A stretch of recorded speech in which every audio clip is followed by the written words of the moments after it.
예수께서 말씀을 가르치실 때 하나님의 영이 함께 하십니다.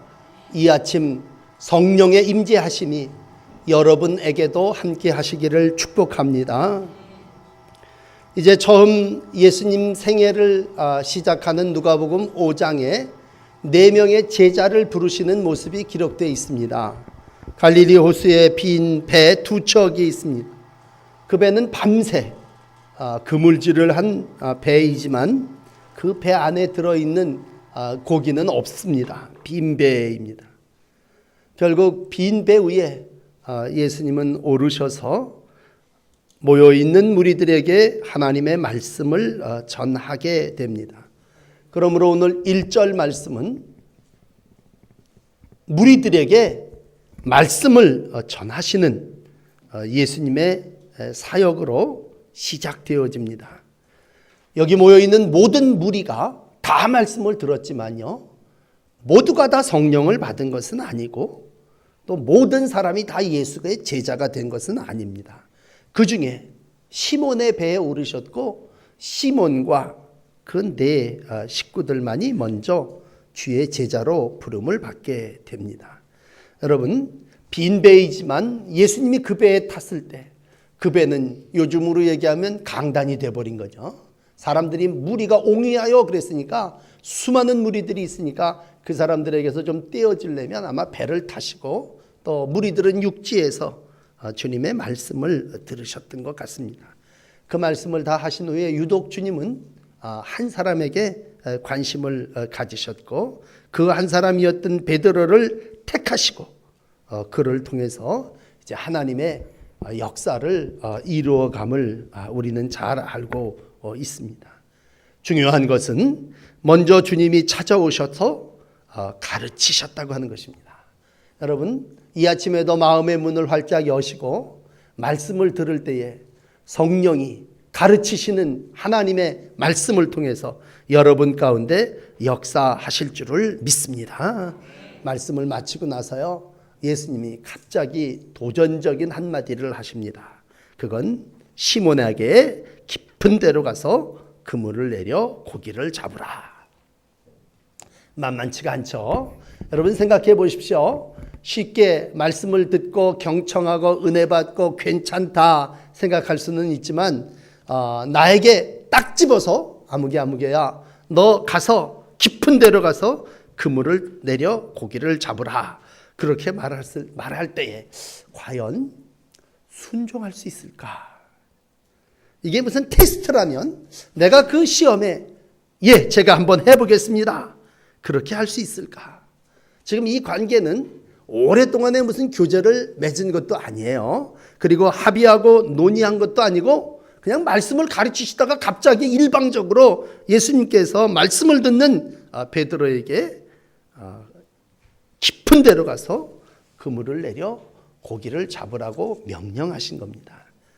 많은 부분 이 말씀들을 여러분 익히 아시겠습니다만 지금 어부였던 베드로는 배에서 나와서 그물을 씻고 있습니다.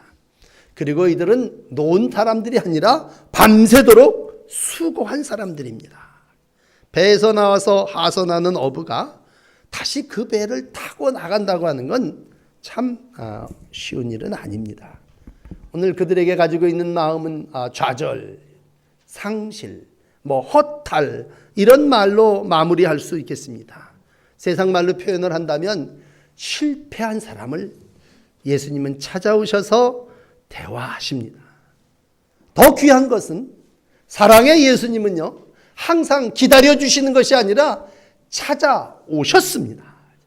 성령은 찾아오시는 영이고 예수님은 먼저 대화를 시작하신 분이셨습니다.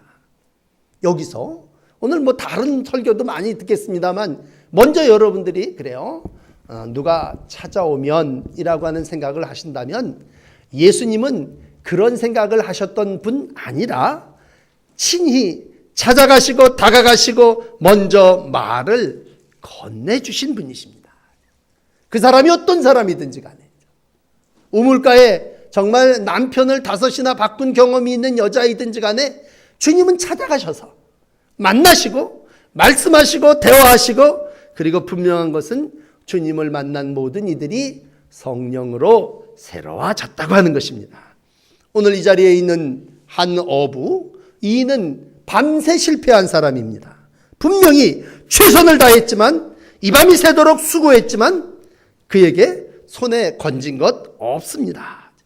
긴 밤 철야 투망 작업으로 내가 할 일을 다 해봤지만 오늘 그에게 남는 건 허탈함입니다. 실패입니다. 그러면서도 그 가운데 요만큼 남아있는 게 있을 겁니다. 그건 뭔가 하면 어부로서의 자존심일 겁니다. 내가 누구냐? 나 이 갈릴리 바닥에서 잔뼈가 굵은 사람이다. 내가 이방면후에서는 전문가다. 다른 건 몰라도 사람이 한번 배에서 남아서 그물을 긴다면 그건 내일을 준비한 거지 지금 또다시 들어가라는 말은 아니다. 우리가 가지고 있는 요만큼의 자존심이 바로 그겁니다. 제가 첫 목회를, 초년생 목회를 강화에서 했습니다. 강화에서 지내면서 강화의 교인들은 오랫동안 신앙생활을 하셨던 분들입니다. 그리고 파송제를 통해서 많은 목회자들이 왔다 갑니다. 그렇기 때문에 교인들이 안 해본 게 없어요. 그래서 전도사가, 목회자가 뭘 하자 그러면은 그분들 입에서 나오는 일은 당연한 대답입니다. 다 해봤시다. 그 다음에 이어지는 말이 뭔지 아십니까? 안 된다이다. 다 해봤는데 안 됩니다. 전도사님이 와서 좀 의욕을, 젊은 분이 오셔서 뭔가 해보려고 했지만 우리 그거 다 해봤시다. 아니 안 해본 게 뭐 있겠습니까? 이 얘기죠. 다 해봤다는 거죠. 근데 뭐예요? 안 된다이다. 안 됩니다. 그런 얘기입니다. 여러분, 제가 처음 목회를 할 때는요, 그렇게 정신병원이 많지를 않았습니다. 아마 서울에 한 군데 정도 있었을 것 같은데, 그래서 귀신이 들린 사람들이 주로 교회에도 많이 왔습니다. 지금이야 워낙 시설이 좋아서 어디 좀 이상한 분들이 계십니까? 그러나 참 정신질환을 앓고 있는 사람들이 다 교회에 왔고, 저희 교회 같은 경우도 기도실 그 강단 요 옆에 조그만 이렇게 비품을 두는 창고가 있었는데 거기 늘 정신병 걸린 사람이 한 분이 계시고 그리고 기도하고 그럽니다. 정말 모든 걸 다 해봤습니다. 그를 위해서 밤샘 기도도 해보고요, 안수 기도도 해보고 안 해본 거 없습니다. 너무 순진한 교회는요, 기름을 바르고 기도하라 그래서 정말 식용유 같은 기름을 머리에다 대고도 기도도 해봤습니다. 웃으시겠지만 안 해본 게 없다는 얘기죠. 다 해봤습니다. 병자를 위해서 밤새도록 그물질을 한 사람처럼 밤새서 기도도 해봤습니다. 내리는 결론은 뭡니까? 안 됩니다.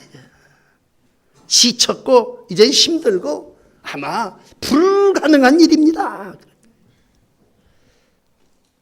오늘 아마 상황은 다 각자 다르겠습니다만 이러한 자리쯤에 예수님께서 이러한 이들에게 찾아오십니다. 그리고 뭡니까? 다시 깊은 데로 가서 너 그물을 내려라. 중요한 건 이겁니다.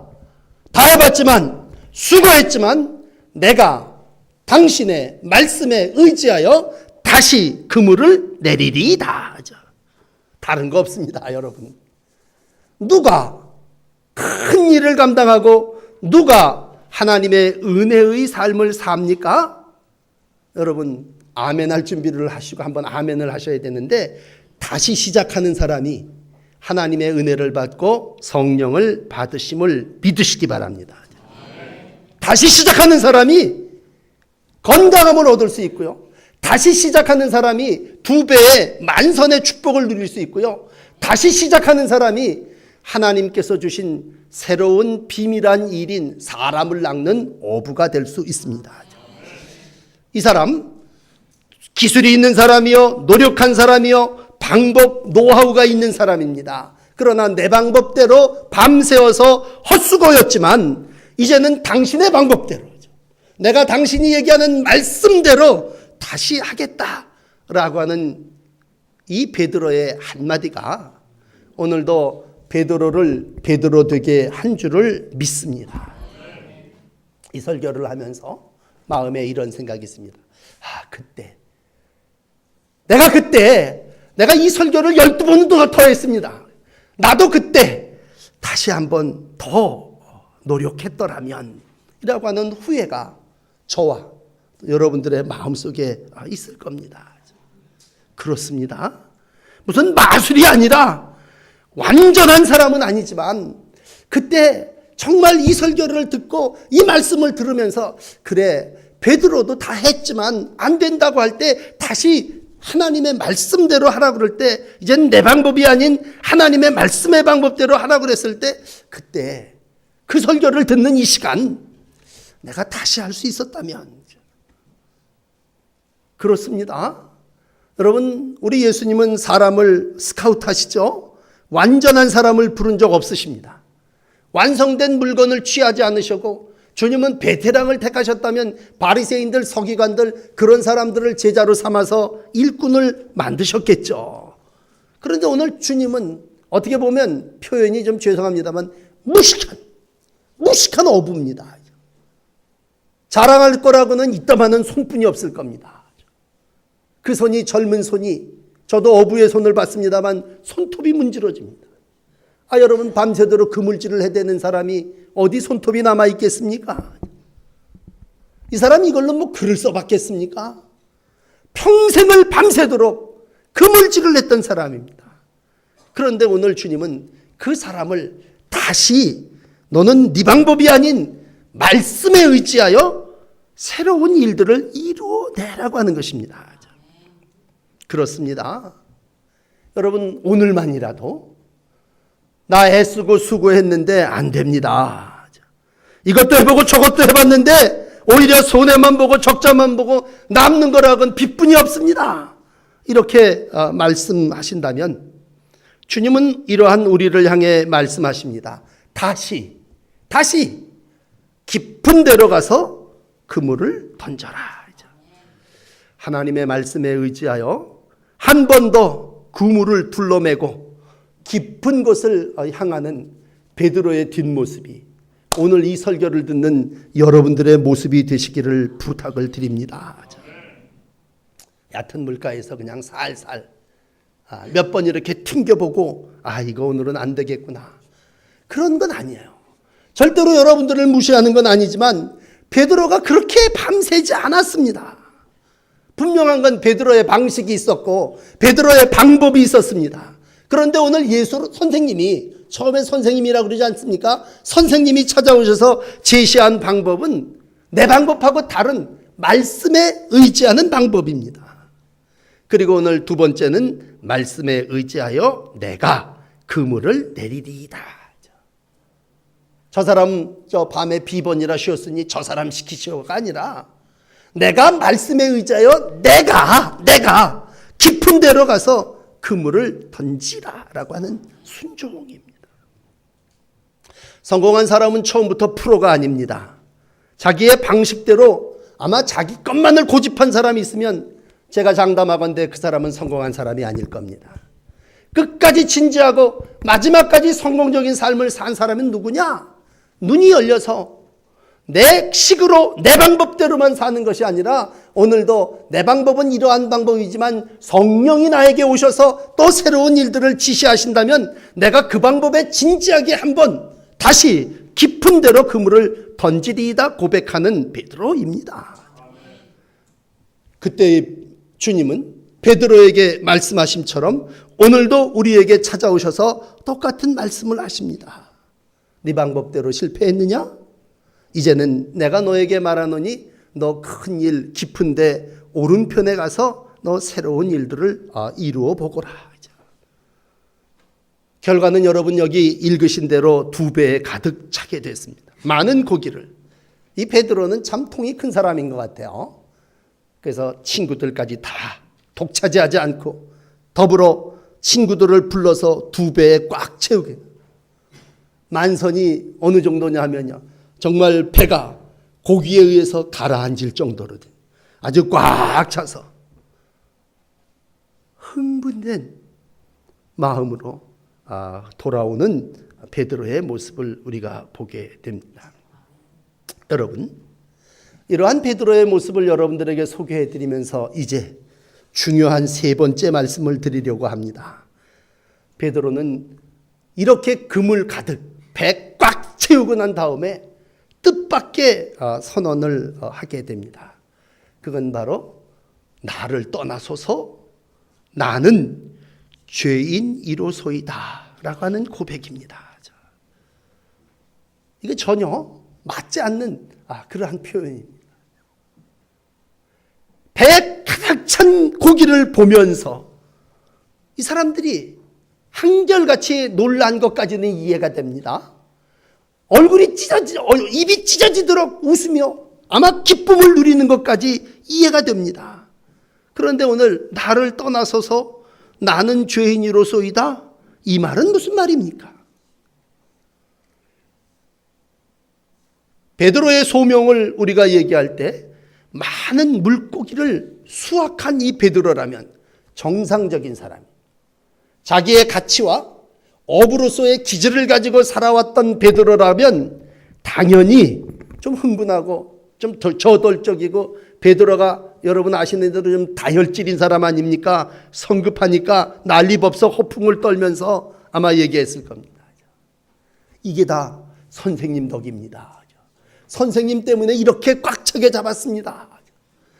이것 중에 뭐 좀 아는 사람이면 10분의 1은 내가 당신에게 드리겠습니다. 아마 욕심의 눈에 돈 사람이라면 그럴 겁니다. 얼른 더 부리고 한 번 더 어느 장소에다가 그물을 내려야지든지 짚어주십시오. 머리가 돌아가는 사람이라면, 세상의 눈에 물질이 꽉 찬 사람이라면 당연히 그렇게 얘기해야죠. 그러나 여러분 들으십시오.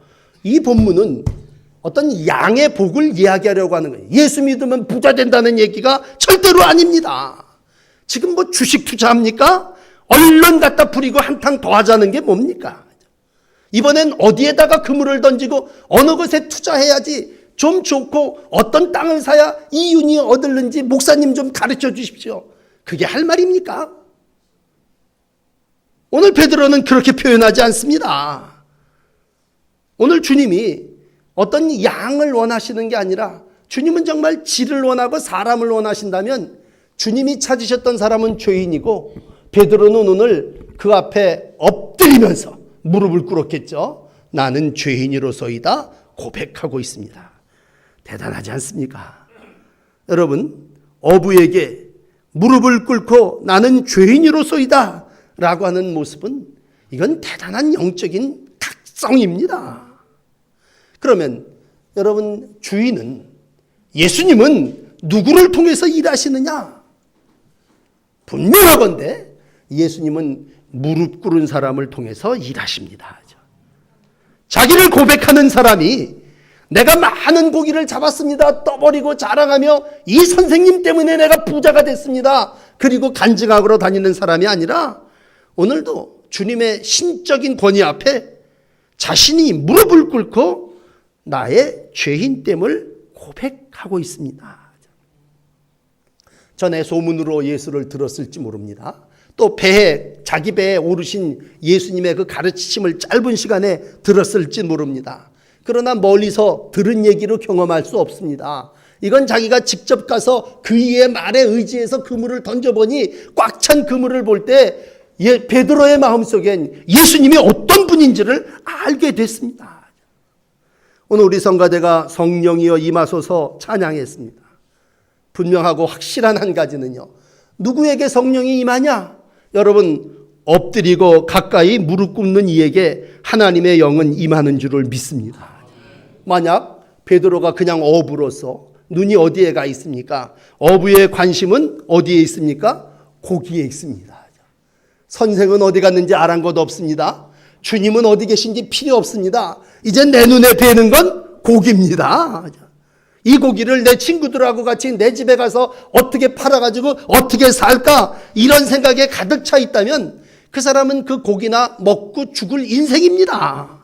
그런데 오늘 엄청나게 많은 고기 앞에 주님은 베드로는 무릎 꿇지 않고 오늘 예수님의 말씀 앞에, 예수님의 신성 앞에, 성령으로 역사하는 그 현장 앞에 무릎을 꿇었습니다.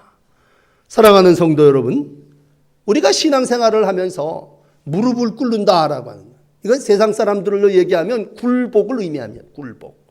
아까 말씀에 순종했다고 얘기한다면 그 몸이 무릎을 꿇었다고 하는 건 그 몸 자체가 굴복했다는 얘기입니다.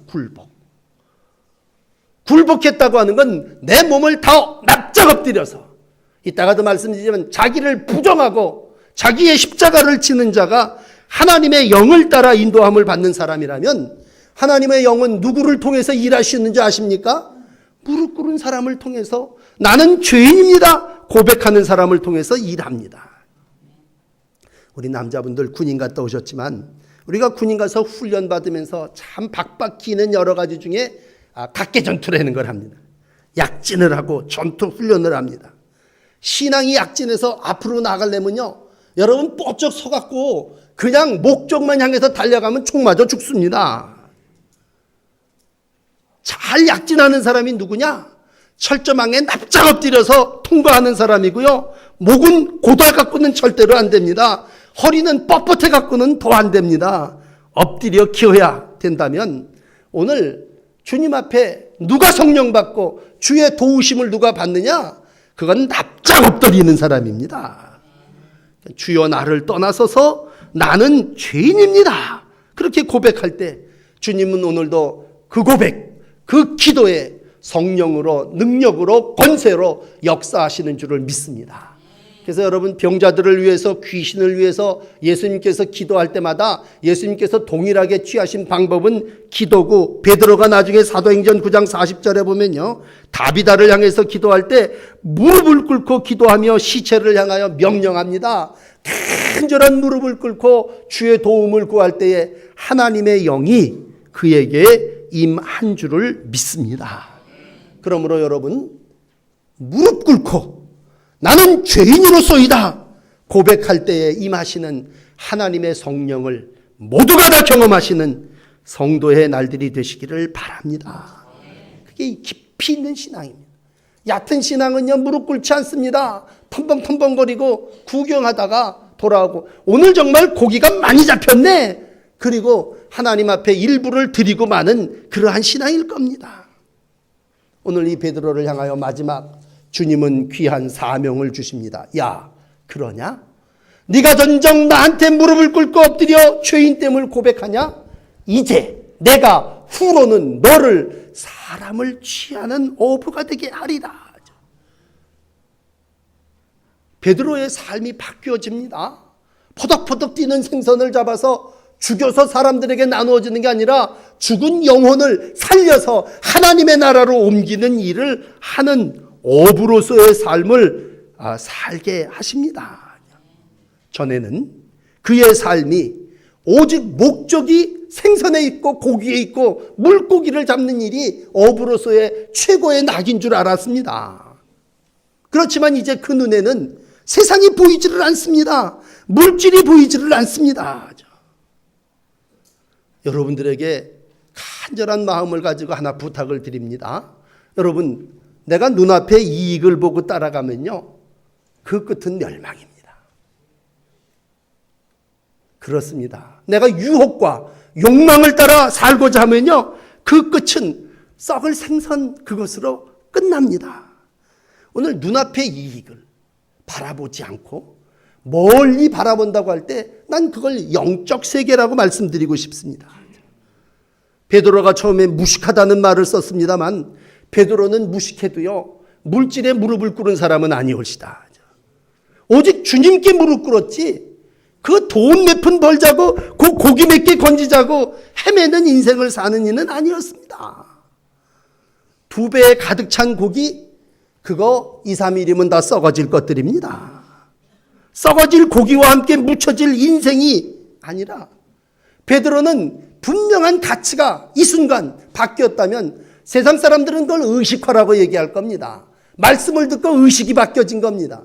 말씀이 듣고 내 생각대로 사는 게 아니라 내가 말씀을 듣고 이제는 성령의 가르침을 따라 살겠다고 할 때 베드로의 삶은 바뀌어졌습니다.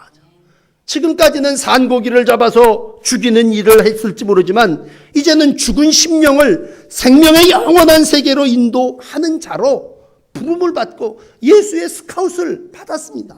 그리고 여러분, 마지막 11절 끝에 부분은 뭡니까? 모든 걸 다 버려두고 예수를 따르게 됩니다. 자기의 의지했던 모든 것들 배들입니다. 자기가 의지했던 모든 생활수단 그물입니다. 배와 그물들을 버려두고 예수를 따릅니다. 마가복음 3장 34절은 이렇게 기록합니다. 나를 따라오려거든 자기를 부인하고 자기 십자가를 지고 나를 따를 것이니라. 요한복음 12장 25절은 더 구체적으로 이렇게 기록합니다. 자기 생명을 사랑하는 자는 잃어버릴 것이요 이 세상에서 자기의 생명을 미워하는 자는 영생하도록 보존하리라. 성령은 모든 것을 버려두어도 아깝지 않은 영입니다. 그래서 성령이 충만한 분들은요, 이 세상의 가치를 물질에 두지를 않습니다. 그게 내 걸 버립니다. 자기 포기, 부인입니다. 왜? 새로운 일을 하기 위해서는 옛 것을 버려야 되거든요. 세상의 어떠한 발견보다도 더 귀한 발견은 자기를 발견하는 일입니다. 그리고 내 앞에 계신 예수 그리스도를 발견하는 일입니다. 자기를 발견한 베드로는 나는 죄인임을 깨달았습니다. 앞에 선생님을 발견한 베드로는요, 5절인가요? 선생님, 내가 당신의 말씀에 의지하여 이렇게 시작했습니다.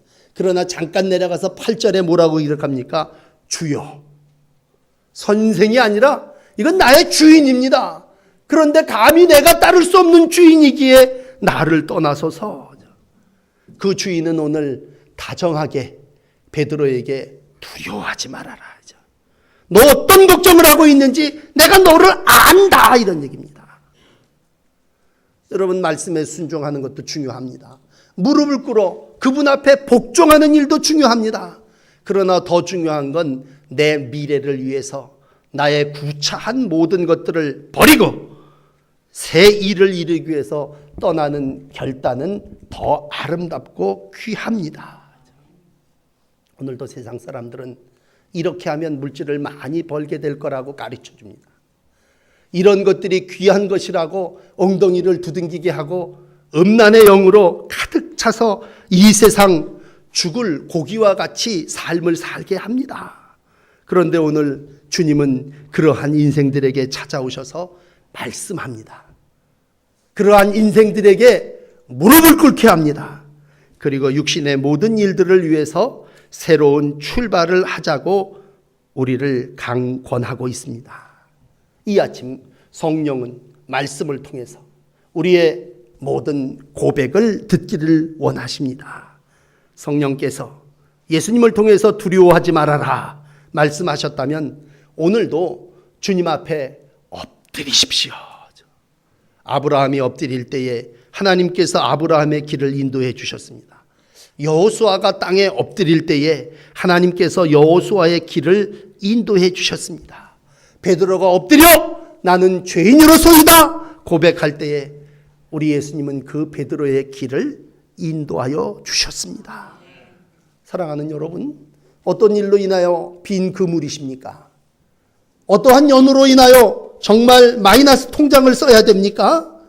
오늘 다시 한번 주님의 말씀을 들으십시오. 그리고 분명한 건 내가 말씀에 의지하여 내가 당신 앞에 무릎을 꿇고 나는 죄인입니다 고백하고 나갈 때에 오늘 주님은 여러분들에게 성령을 통해서 새 일, 비밀한 일들을 가르쳐 주실 줄을 믿습니다. 어떤 이는 이 본문을 이렇게 표현합니다.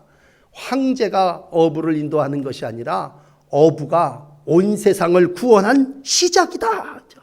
그렇습니다. 재앙과 황제가 어부를 전도하고 사람을 부린 게 아니에요. 무식한 어부가 왕을 인도한 거고 많은 사람 앞에 담대하게 예수를 선포한 자로 바뀌어진 것은 오늘도 주님이 그를 찾아오셔서 성령으로 말씀으로 새로운 길을 인도해 주셨기 때문입니다. 가장 무릎을 잘 꿇는 이가 능력의 주님을 만나게 될 줄을 믿습니다. 이 아침 주님 앞에 무릎을 꿇고 오 주님 나는 죄인입니다 고백할 때에 죄인을 들어 하나님의 귀한 역사를 이루시는 하나님의 영이 여러분들을 지배하실 줄을 믿습니다. 기도하겠습니다.